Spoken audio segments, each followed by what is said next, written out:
ఈరోజు ఇడ్లీ దోశల్లోకి ఏం చట్నీ చేయాలి అని ఆలోచిస్తున్నారా? ఇంట్లో కొబ్బరికాయ లేదా?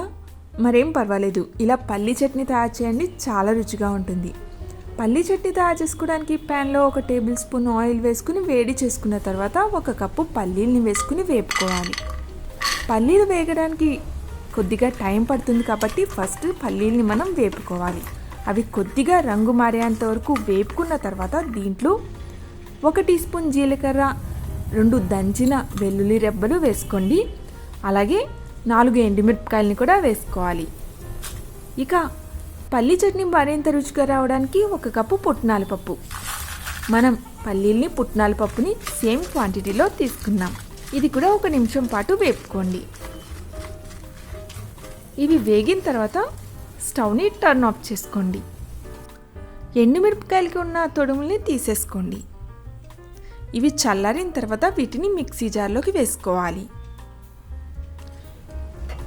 ఈ చట్నీ కనుక తయారు చేశారు అంటే డజన్ ఇడ్లీలు, డజన్ దోశలు అయితే ఖచ్చితంగా తింటారు. మిక్సీ జార్లోకి వేసుకుని తగినంత ఉప్పు వేసుకుందాం.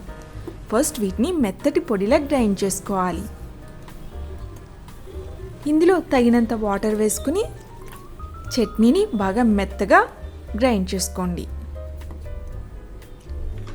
ఇక మనకి పల్లీ చట్నీ ఆల్మోస్ట్ రెడీ అయిపోయినట్టే.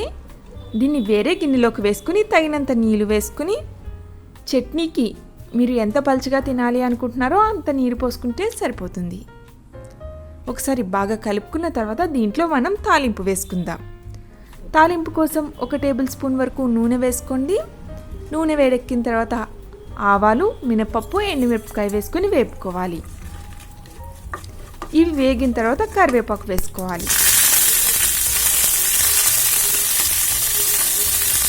మనకి పోపు రెడీ అయిపోయింది కదా. ఇప్పుడు స్టవ్ టర్న్ ఆఫ్ చేసుకుని చట్నీలోకి పోపును వేసుకోండి.